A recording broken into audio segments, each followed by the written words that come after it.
भगवान श्री कृष्ण गीता में कहते हैं कि अपनी आलोचना को धैर्यपूर्वक सुने।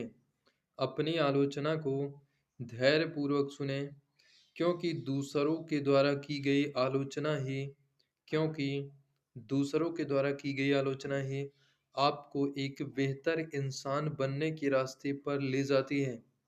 इसलिए दोस्तों आपसे अपील है कि आप लोग अपनी आलोचना से, अपनी बुराइयों से ना घबराएं, बल्कि आलोचना होने से आप अपनी कमियों में सुधार करते हैं, अपने में सुधार लाते हैं, फिर से एक नई ऊर्जा के साथ, फिर से एक नए उत्साह के साथ, फिर से एक नए उमंग के साथ अपने लक्ष्य की ओर आगे बढ़ते हैं, लक्ष्य प्राप्ति की दिशा में अग्रसर होते हैं।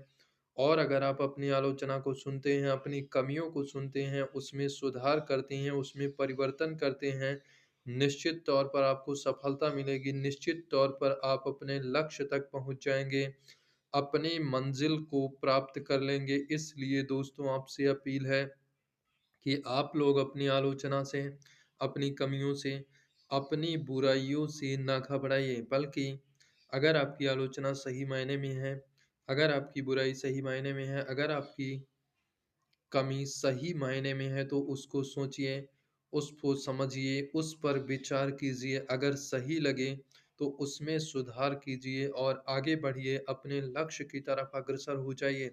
ज़रूर आपको लक्ष्य मिलेगा, सफलता ज़रूर मिलेगी, आप अपने लक्ष्य तक ज़रूर पहुँच जाइए। इसलिए दोस्तों आप अपनी कमियों से, अपनी बुराइयों से, अपनी कठिनाइयों से, अपनी आलोचनाओं से कभी मत घबराइए।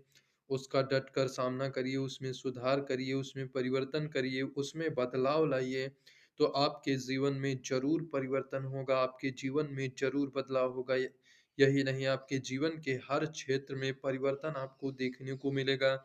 आपका जीवन सुख और समृद्धि से युक्त होगा। कठिनाइयों से आपको मुक्ति मिलेगी, समस्याओं से मुक्ति मिलेगी। इसलिए दोस्तों आलोचनाओं से कभी भी घबराना नहीं चाहिए, उसका सामना करना चाहिए। अपनी कमियों से, अपनी आलोचनाओं में सुधार करना चाहिए और अपने लक्ष्य की ओर अग्रसर होना चाहिए। दोस्तों आपसे एक शिकायत है कि आप लोग हमारे वीडियो को लाइक नहीं करते, चैनल को सब्सक्राइब नहीं करते और दोस्तों में शेयर भी नहीं करते। तो दोस्तों क्योंकि आप जानते हैं कि किसी भी चैनल को आगे बढ़ाने का काम उसके श्रोता करते हैं, उसके ऑडियंस करते हैं। इसलिए हाथ जोड़कर विनती है दोस्तों, प्रार्थना है, निवेदन है कि आप लोग हमारे चैनल को आगे बढ़ाइए, हमें सपोर्ट करिए, हमारे चैनल को अधिक से अधिक संख्या में सब्सक्राइब करिए, लाइक करिए, दोस्तों में शेयर करिए। जय हिंद दोस्तों, जय भारत।